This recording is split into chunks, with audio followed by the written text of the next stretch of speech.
St. Thomas is one of the most beautiful, most traveled islands in the Caribbean. And if you've been there, likely on a cruise or a day trip from Puerto Rico, this may not be the first thing that comes to mind. To the left. And while tourists continue to flock to Rock City, as it's called, few realize the constant struggle going on just across the street from the mega yachts and cruise ships of downtown Charlotte, Amalie. But this little gem, and the Virgin Islands as a whole, has produced an outside number of Olympians and world champions. Even more remarkable, not an insignificant number are from a single family dynasty. A family determined to give back to the island that made them who they are.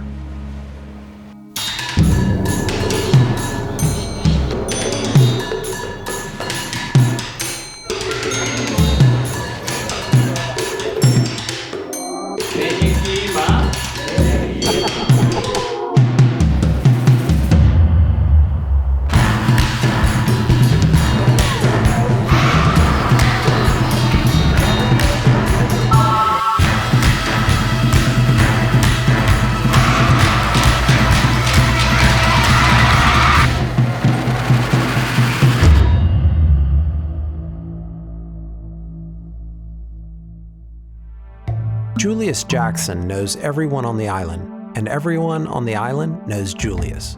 And as a world-ranking super middleweight boxer and 2008 Olympian turned manager, philanthropist, entrepreneur, culinary ambassador, cookbook author, and all-around fun guy to hang with, there's no shortage of reasons why. And if you don't know Julius yet, you definitely know his father, Julian Jackson. Julian is not only a former three-time world champion boxing Hall of Famer and one of the hardest hitters of all time, he also runs a boxing development program out of one of the most impoverished housing projects on the island. Unfortunately, Julian had a service to attend. Did we mention he's a pastor? But Julius agreed to take us to his father's gym, where he is still heavily involved. The gym that turned Julius and several of his brothers into champions and Olympians. We've been here, I think maybe 15 years. My dad runs the program called I Believe I Can Fly boxing program. This is where we became Olympians, me and my brother. We created national amateur champions out of this little place, man, in the projects. What's up?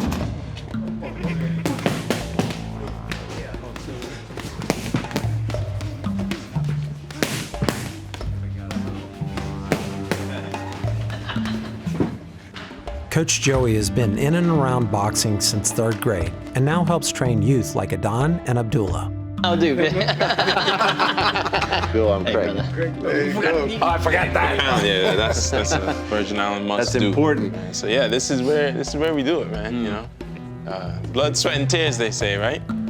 Champions come out of this place. Yeah, like Julius, this is kind of generational too. Yes. My uncle, It's a crazy story. my uncle who was older than my father, and he trained my father.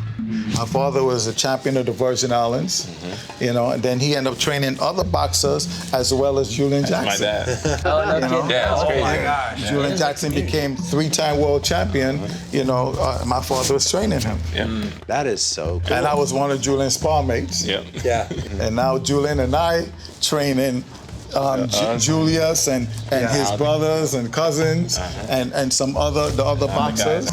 And then they would teach their kids, their grandkids. Correct. Yeah. That's our way of giving back.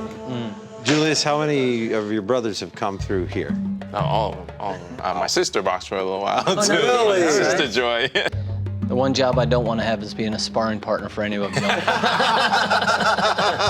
I mean, the first thing you notice when you walk in here is the imagine, believe, achieve. Yes. I just kind of love that, you know? Yeah, that's Joey saying right there. Yeah.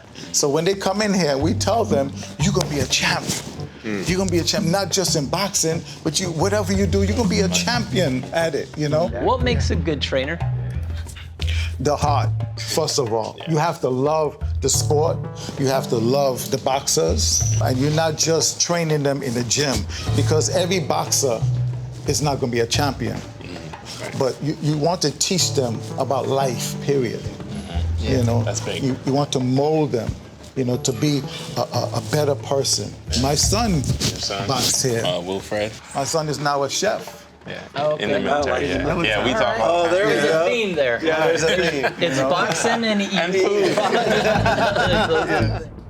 Tell us where we are. Yes, this is Paul and Pearson Gardens. This is the name of the community. And we're right across the street from Yahaven Grand. Yeah. Right next to like the super wealthy Oh, coming the in. super wealthy mega yachts. And then right people across the street. who are living at the bottom. Section 8, yes. Yeah, that's right across the road. How many people walk by this place or drive by this place and have no idea the miracles that are happening inside of here? No idea. A lot of people don't know. This is what I love about boxing is like, or a trainer, you're one-on-one with these kids. Like you said, you know them. Right. You're part of their life. That's right. You're part of crafting whatever it is that they think they can do. That's right. And you will see the difference when they come in here and train. Yeah. Now they know why somebody loves me. Right. You know, someone them to be cares for proud. me. Yeah. Oh, you know, and then you see them throwing punches better, and you know. Speaking of that, I noticed the young kids are all very curious about Yes. what happens in here. These guys are heroes to them Yes. now. Yes. You see them going there, putting on the gloves. And go in the bag and just Going after it. Yeah. Everybody seems pretty proud. Yeah, we are proud of where we're from. Yeah. You know, there's a lot of history, you know, in these little islands. So it's such a blessing. We couldn't believe that we would be out there, you know, boxing against the world. Right. You know? Yeah. You It's a know? small island with a big heart. That's right. Have you ever taken a blow from Julius? I have, but I hit him back.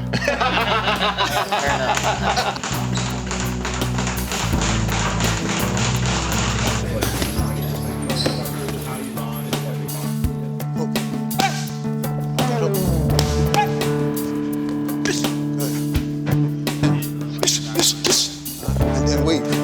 2, 3, 4. To the left. Wait. Wait. I can't relax and be long, you know? Yeah. So We got lucky towards the end of the day as Julian Jackson was able to drop by. Right. Trumps like big and strong. Yeah. Yep. Happy. Hey. How's it going? Yeah. I'm Earl. Good to see you. Yeah. These are the two. Hey, but it's a pleasure, man. Yeah, no, thank you very much. Nice to Yeah. have you guys here. We were talking earlier about the fact that a lot of people can come right by here and not know the history of this gym. Came from the soil of these islands, you know, of this island, you know what I'm saying? Right. And, you know, growing up here wasn't as easy, you know, as you think. Yeah. But I tell you what, it took a lot, you know, for us to make it. I mean, he grew up your kid, so Right. then they automatically say, hey, is he the next you? Right. You had to break your own ground, and then you kind of opened it up for all these kids. They were talking about sending me off. You know, Willie, it was my old trainer's name, William George. And I said, if he brought me this far, you know what I'm saying? Why would I leave? You know what I'm saying? And then Sustin came in. Yeah, and his father, you know, Sustin Vele, trained me as well. How old were you at that time? I started boxing when I was about 12 years old. Graduated from 12th grade. I did not get the opportunity to go to the Olympics. Why? Because I think Carter had the boycott. boycotted. So that, you know, really messed with me. I wanted to go so bad, and my trainer decided to turn me pro. How many sons now that have been to the Olympics? Is it? I got 3 sons that have been to the Olympics. yes. What was that like when you called him the first time to let him know that? Oh yeah. Sorry. He was in school. Rolling around with him, he's a celebrity, man. Yeah, man. We will go everywhere. Everybody People, knows I him, know, yes. right? And I see where the coolness comes from, though. That's right. Yeah. He's not there yet. He ain't there yet. We know we love this country. We love the Virgin Islands. Right. I'm proud to be a Virgin Islander. Yeah. You know, wherever I go, I display that. You know, Yeah. I could have stayed in Las Vegas, but I believe God told me that this is where my destiny is. And I came back home, and I trained in this gym as an amateur. And I came back, and I met the guy who was in charge. His name was Cindy Isaac. Yeah, and he said, Julian, I'm gonna retire, man. He says, man, maybe you could take over the gym. You know? And I said, great. And I take over the gym, and boom, things just started to happen, man. So what was it that you were known for? Because you're one of the hardest hitters. Yeah. Were you a knockout guy? What was your boxing style? Wow, yeah, I was a puncher. I was a boxer puncher, yeah. And I found that out when I was an amateur. He gave me an opportunity to spar with a professional. And I'll never forget it. I'm a teenager. I was a little timid, a little shaky. So my trainer told me, to fake the jab to the head and throw a straight right to the, solar plexus. I threw the jab, and it opened up, and I went, boom! And he went down, and I was like, oh my God, I'm sorry! My trainer yelled out at me, hey, no, don't do that, that's natural, that's what it is! Yeah. And after that, I realized, I said, wow, there's really something about this. Yeah. So has Julius ever pulled that punch on you? Yes, he did. That's story right now, man. I'm like, that's the same exact thing I did. It taught me, he said, you know what, you're training him good. It's very nice meeting you. Yeah, man. Do I call you Julian or Mr. Jackson? Julian, man. Brother Jackson. Brother Jackson. Julius is a busy man, and not the least of his many projects is his role as manager of My Brother's Workshop Cafe in downtown Charlotte, Amalie. My Brother's Workshop is a youth development program founded by Scott Bradley in 2007 to engage with the disadvantaged youth of the island he loves. What started as vocational training around construction expanded to a woodworking shop and then to a bakery and cafe in 2015. They've also developed engineering and marine programs and have a brand new facility in the works. We sat down with Julius and MBW trainer Elise Earhart in Magens Bay to discuss the work they do. Give us a little bit of the sense of the island itself. Yeah, it's a tough place, man. The parts of the community that live under that poverty level, it's a very big number. It's like 72%. The attractiveness for fast money is very real. They see it. Their neighbors are doing it. Their uncles are doing it. They see the guys with cars and they got good jewelry on, money. That's all they see. And so it's like that's the option. There was a guy in Alabama Village, a guy named Tim, who had been through it all, been to prison, been shot. And he called it the fast dollar versus the slow dollar. And he was like, I realized now much later, I want to go for the slow dollar. Family, being able to raise my kids, and the slow dollar is hard. I mean, we all got to make a dollar. Yeah. And so there's a couple ways to do it. We really have to be real with them on that because I have peers who have done that and are still doing it, right? And haven't got caught. So that happens out here. That is an option, but is it the best one? Right. Yeah. That's what you got to consider. So, is it the best one?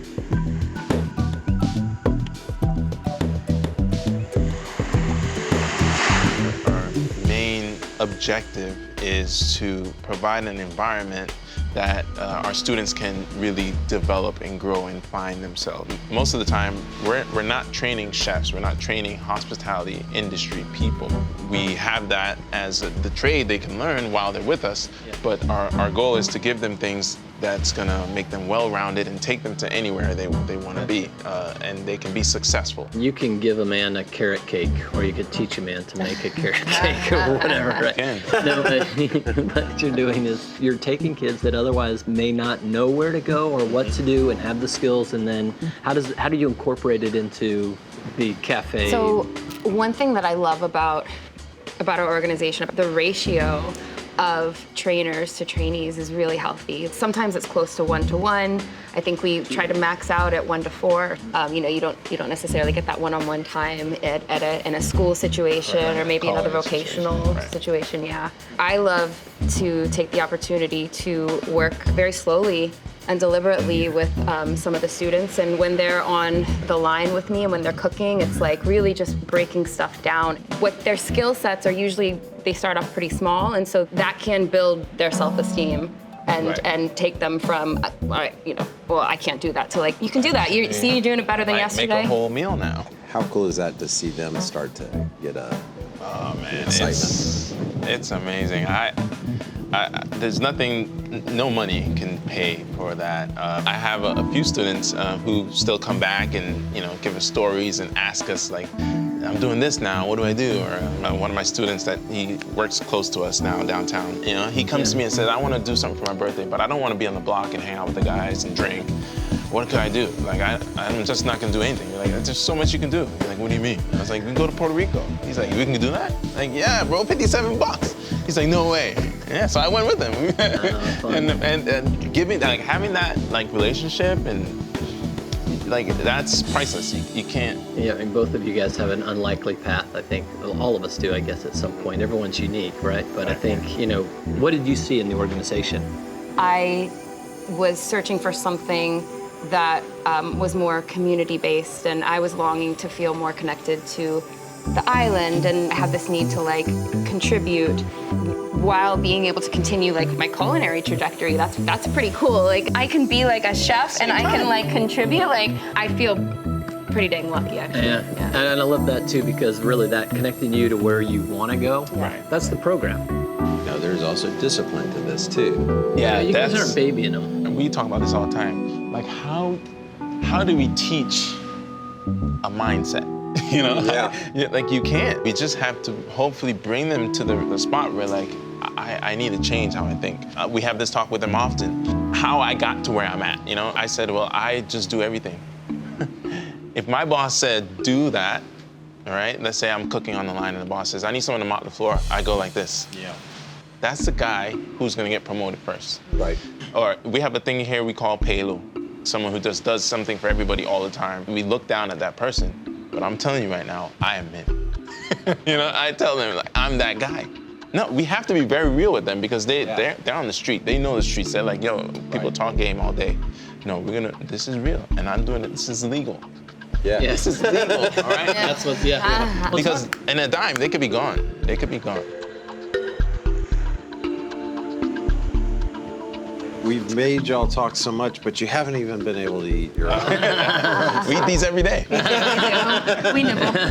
I mean, what do you love about the island? Why do you like? Is it the color of the water? Because that's not bad. No, not bad, even a little bit. It's the water and the land and the people. I like to interact with my environment, and I get so many opportunities to do that here. I like to be in the water. I like to scuba dive and free dive and snorkel and swim. Julius knows this. Everyone knows Julius. So I love the small community aspect of it, and that also does tie back into the sort of work that we do, where you feel like you're just in a big neighborhood. Yeah. And what better place to do that? Yeah. The cafe. Yeah. I mean, everybody's gonna come there at some point. Yeah. Get coffee, get a little treat. Yeah. The last stop with Julius was to check out the future site of the My Brothers Workshop's new facilities. We also got a chance to chat with MBW Executive Director Jenny Hawks. All right, Jenny, you lead the way. Perfect. We're just gonna get right over here to the front of the building. Wow, this is it, huh? This is it. So we're on our future property that we just purchased, and we're looking at a little less than 4 acres for the total campus, which will consist of 3 main buildings, and we're looking at building 1. Okay. So What will be in building 1? building 1 will have 10,000 square feet of an industrial kitchen, which Julius will have command of, and and then upstairs we'll have a 5,000 square foot banquet hall, so for events for ourselves, but also for other nonprofits on the island or government agencies, birthday parties, graduations. So we'll have the industrial kitchen, so we'll be able to do industrial style baking, and when we have hard times come by, hurricanes, Disasters. big things happen, we'll be able to help out. We did that already from our small cafe. We were able to do 37,000 meals within 3 months. Yeah. Wow. Right after Irma. Irma. Yeah, Irma hit. But with this kitchen, we'll be able to help way more people, do a lot more meals. And then you'll be serving virtually, what's the catchment? The whole island, other islands? Well, to just give you the idea of the scope of what this campus will be, we serve about 100 to 150 students a year right now. This campus is going to have the capacity to do over 1,000 students a year. So, and we will be able to go into a younger age group. Our age group is 16 to 24 currently. But, you know, anybody who's above 24, that doesn't mean that they don't want to have some extra training or even switch careers. So we're going to have evening courses. So is it kind of a workforce development kind of program? That's really what it is? I mean, that is our #1 mission, is the vocational training. We also believe in a holistic approach. So we do like to work with the students on mentoring and mental health counseling. So we have licensed social workers who are full-time staff members, because if we get you a job and you haven't learned how to communicate with your supervisor, how to control your anger, if you have some of that, then you're just not going to be successful. Being in an urban style community, we're a little different because it's a Caribbean, and you know, it's very unique. You know, I've traveled a lot as a kid and I've seen the differences. And so helping our students through that to dissect those thoughts and, you know, the things they hear on the street, you know, like if a man step on your shoe, that's disrespect. And you're like, hold on a second. Yeah. What if it was a mistake? You know? Those little things actually are really big for our generation here and our youth, and helping guide them, build that relationship with them so that they hear us is one of our big tools here that we use. So your life experience is that you grew up here. Yeah. You didn't grow up here. I did not. So what is that collaboration like? Our big rule is we don't want you to be anybody but yourself. Yeah, I love it because we locally have almost a connotation to outsiders that they're just here to take over. Our parents pass that down to us, our grandparents pass that down to us, and they get to see someone that's not like them help with that for nothing in return. Wow. Nothing in return. You could see their attitudes, their face, their body language change. Because me, who's like them, is showing them that that's not always true. We talked about Irma. Like, how do you guys plan for, like, the possibility of another massive hurricane? Well, one, structurally, you know, we gotta make sure it's steel and really strong. Really, we just believe that it's gonna be okay. It's almost a metaphor for life, right? Yeah. There's gonna be stuff that happen. This building, though, is being built like a bunker because we do want to be able to do disaster, when it happens. So it is being built with redundancy systems. St. John, St. Thomas, St. Croix, Puerto Rico, y'all kind of band together in those really, really hard times. Yep. Well, and that's what this building can also be, is if we have another island that was hit by a storm, you could mass produce meals here, package them, and ship them out, you know, for people in need. So it is being designed to obviously serve the current island, but it is getting ready for the disasters. That's awesome. I'm looking forward to seeing some of the programs that you guys are doing, so this will be great. Thanks for meeting us out this morning. Thank you. Corey. Yeah. There's a lot riding on the next generation of Virgin Islanders, and the Jacksons and the folks at My Brother's Workshop are determined to provide firm ground to stand on. As St. Thomas and the rest of the Caribbean prepare for an uncertain future in the face of climate change and increased storms, their commitment to their community and its future is what brings them hope. But their willingness to do the work is what will bring them success. In the words of Coach Joey, imagine, believe, achieve.